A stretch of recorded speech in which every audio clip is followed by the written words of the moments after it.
Shalom, perkenalkan nama saya Veronica Tumanggar. Saya prodi teologi semester 5. Di sini saya ingin mempraktekkan khotbah mata kuliah homiletika dasar.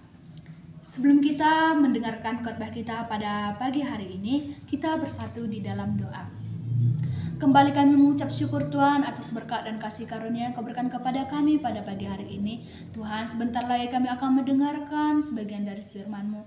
Kiranya Engkau berkatin firman-Mu ini agar menjadi pedoman di dalam kehidupan kami sehari-hari. Berkatin juga ya Tuhan, hamba-Mu yang akan memberitakan firman-Mu. Berkata-katalah Engkau sebab kami siap untuk mendengarkannya. Terpuji nama-Mu Tuhan sekarang sampai selama-lamanya. Amin.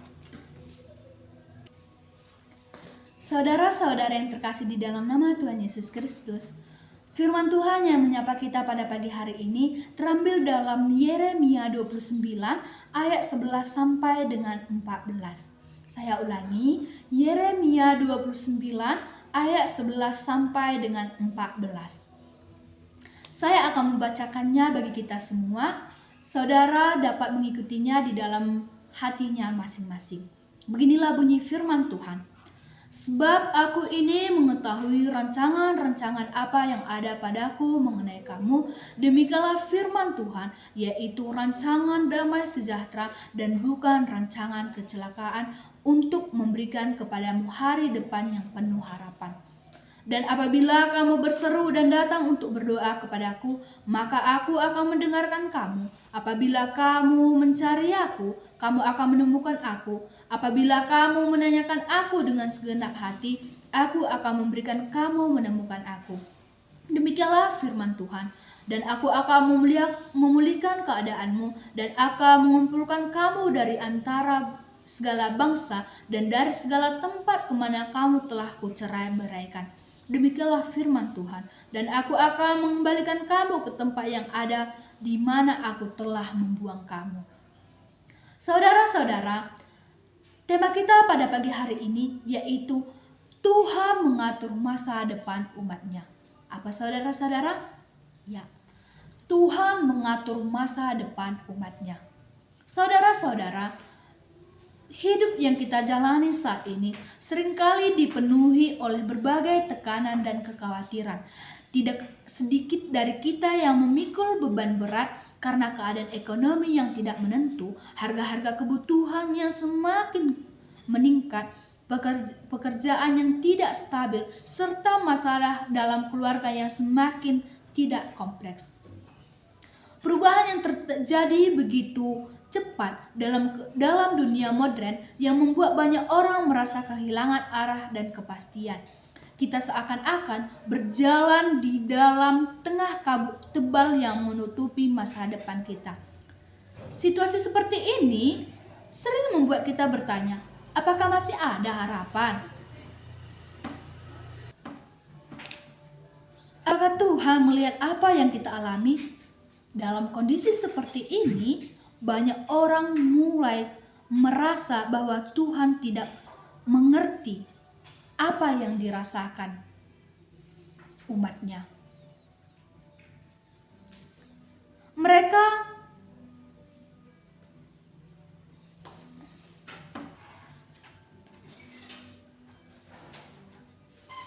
dalam kondisi seperti ini, banyak orang mulai merasa bahwa hidup mereka hanya ditentukan oleh keadaan, bukan oleh Tuhan.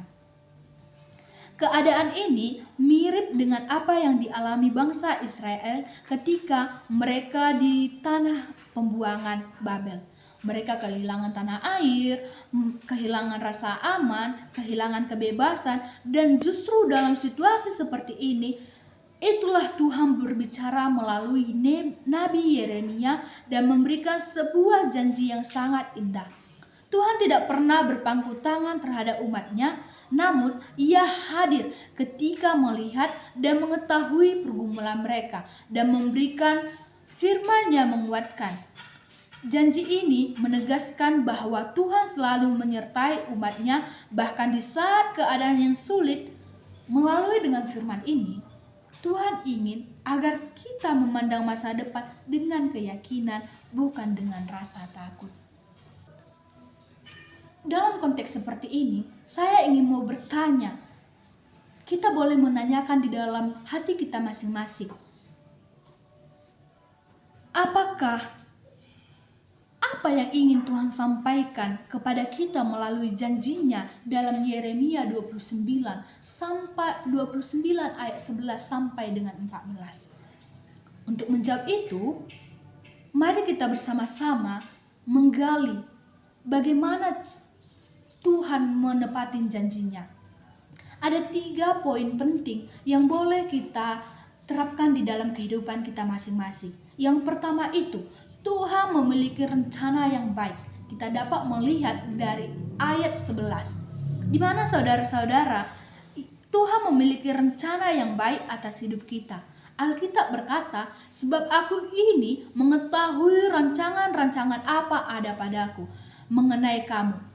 Tuhan menegaskan bahwa hidup kita tidak sedang mengalir tanpa arah.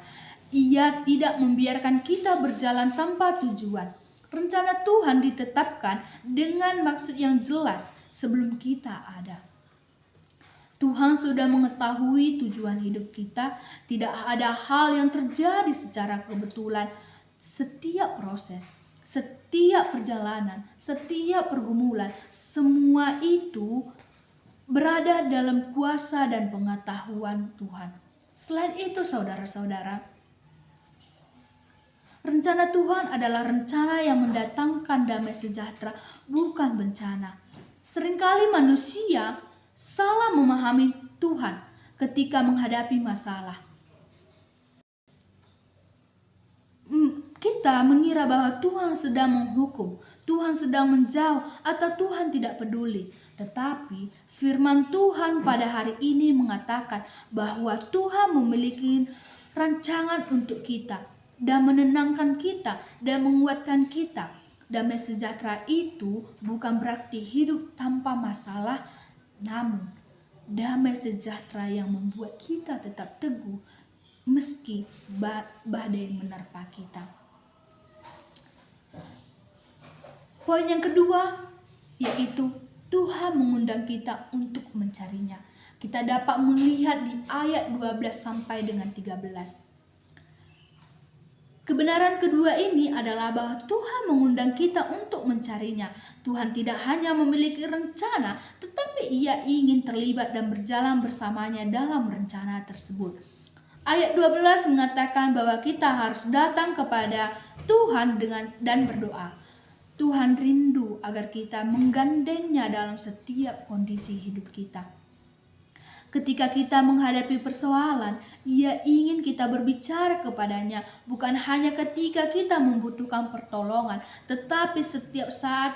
Doa adalah cara kita menunjukkan ketergantungan kepada Tuhan. Tuhan menginginkan doa yang tulus, doa yang datang dari hati yang jujur, bukan yang kita ucapkan. Bahkan ketika kita tidak mampu berkata-kata lagi karena beratnya pergumulan, Tuhan tetap mengerti isi hati kita. Doa bukan hanya sekedar permohonan, tetapi hubungan. Tuhan menginginkan kita mencarinya dengan sepenuh hati, bukan setengah hati. Banyak orang mencari Tuhan ketika keadaan sulit, tetapi ketika keadaan membaik, Tuhan dilupakan. Firman Tuhan berkata bahwa kita tidak akan menemukan Dia apabila kita tidak mencarinya dengan segenap hati. Artinya, Tuhan ingin kita datang kepadanya dengan sikap hidup yang sungguh-sungguh, rindu mengenal Dia, mengikut Dia, dan hidup dalam kehendak-Nya. Ketika kita sungguh-sungguh mencari Dia, mengikut Dia, dan hidup dalam kehendak-Nya. Kita mencari Tuhan dengan sepenuh hati akan merasakan kehadiran nyata dalam kehidupan kita. Poin yang terakhir itu yaitu Tuhan murah hati. Kita dapat melihat di ayat 14. Di ayat 14 ini berkata bahwa Tuhan tidak akan berkenan kepada umatnya. Ini menggambarkan Tuhan akan ingin menyatakan dirinya, ingin dekat, ingin hadir dalam kehidupan kita. Ia tidak jauh dan tidak menutup diri. Tuhan rindu agar umatnya merasakan kasih dan kemurahannya. Selain itu, Tuhan berjanji akan memulihkan keadaan umatnya bagi Israel. Pemulihannya berarti kembali ke tanah air setelah merasa pembuangan. Tetapi bagi kita, pemulihan dapat berarti banyak hal. Pemulihan keluarga yang retak, pemulihan hubungan suami istri, pemulihan mental, pemulihan hati yang terluka, pemulihan ekonomi, pemulihan iman yang sempat melemah, bahkan pemulihan harapan yang hilang. Tuhan mampu memulihkan dan memperbaikinya.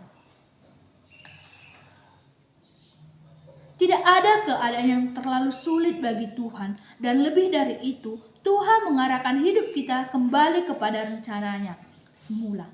Kadang kita keluar dari jalur tersesat atau mengambil keputusan yang salah, tetapi Tuhan dalam kasih karunia-Nya memanggil kita kembali dan mengembalikan kita kepada kehendak-Nya yang terbaik. Ia memimpin kita secara bertahap, satu langkah demi satu langkah, sampai hidup kita kembali berada dalam rencana yang indah. Saudara-saudara yang terkasih di dalam nama Tuhan Yesus Kristus, ada ilustrasi buat kita semua, yang dimana ada sebuah kisah tentang seorang anak kecil yang berjalan bersama ayahnya pada malam hari. Di jalan, mereka lalui sangat gelap dan hanya diterangi sedikit cahaya lampu jalan. Anak itu begitu takut sehingga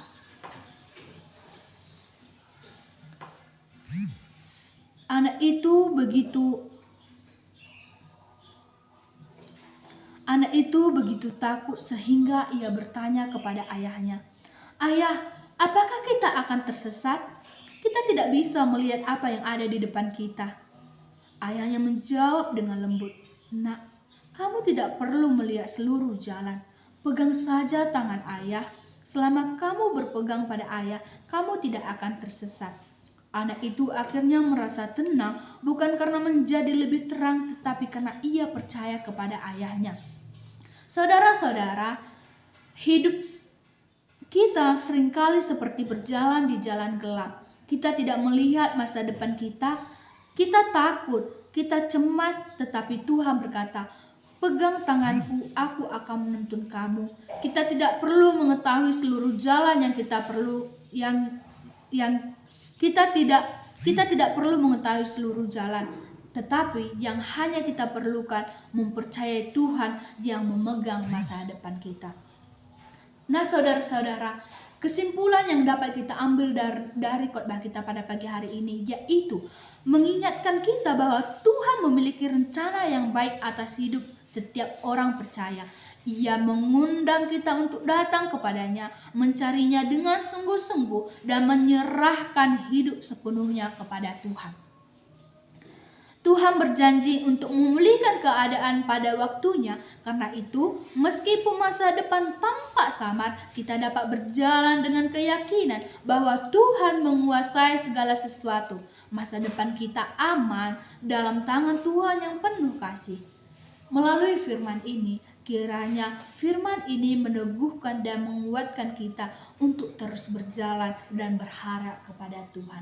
Amin, saudara-saudara. Mari kita bersatu di dalam doa. Kembali kami mengucap syukur Tuhan atas berkat dan kasih karunia yang Kau berikan kepada kami pada pagi hari ini. Tuhan, di mana pada hari ini ya Tuhan, kami sudah mendengarkan sebagian dari firman-Mu. Tuhan, ajarlah kami untuk mengandalkan Engkau. Ajarlah kami untuk tetap teguh di dalam Engkau. Ajarlah kami ya Tuhan tidak mengkhawatirkan masa depan kami. Inilah ya Tuhan hidup kami serahkan ke dalam tangan-Mu. Terpuji nama-Mu Tuhan sekarang sampai selama-lamanya. Amin.